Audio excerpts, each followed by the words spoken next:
মধ্যপ্রাচ্যে উত্তেজনার পারদ আবারও ঊর্ধ্বগামী। এবার সরাসরি ইসরায়েলের ভেতরে মোসাদের একটি অপারেশন পরিকল্পনা কেন্দ্র এবং সামরিক গোয়েন্দা ঘাঁটিতে হামলার দাবি করল ইরানের Islamic revolutionary guard corps IRGC. ইরানের তাসনিম নিউজ এজেন্সির খবরে বলা হয়, হামলাটি ছিল সুনির্দিষ্ট এবং সফল।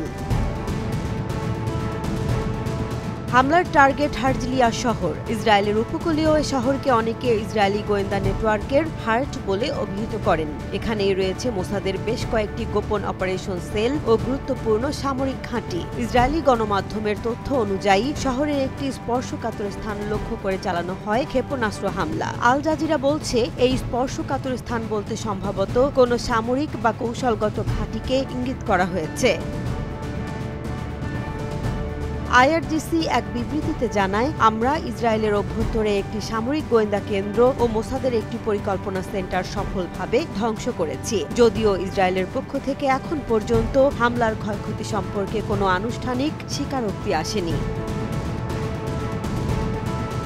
বিশ্লেষকদের মতে এই হামলা কেবল একটি সামরিক পদক্ষেপ নয়, এটি এক প্রকার বার্তা, আমরা তোমাদের ঘরের ভেতর ঢুকে পড়তে পারি। ইরান দীর্ঘদিন ধরেই অভিযোগ করে আসছে যে ইসরায়েল তাদের ভূখণ্ডে নানা ধরনের গুপ্তচর ও নাশকতামূলক তৎপরতা চালিয়ে আসছে। এবার সম্ভবত সেই অভিযোগেরই প্রতিশোধমূলক জবাব দেয়া হলো।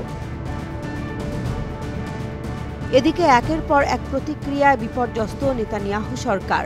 গাজার যুদ্ধ, হিজবুল্লাহর উত্তর সীমান্তের চাপ আর এখন সরাসরি তেহরানের পাল্টাঘাত, সব মিলিয়ে একাধিক ফ্রন্টে লড়ছে ইসরায়েল। দেশটির নিরাপত্তা বিশ্লেষকরা বলছেন, এই হামলা দেখিয়ে দিল ইরান কেবল হুমকি দেয় না, প্রয়োজনে বাস্তবায়নও করে।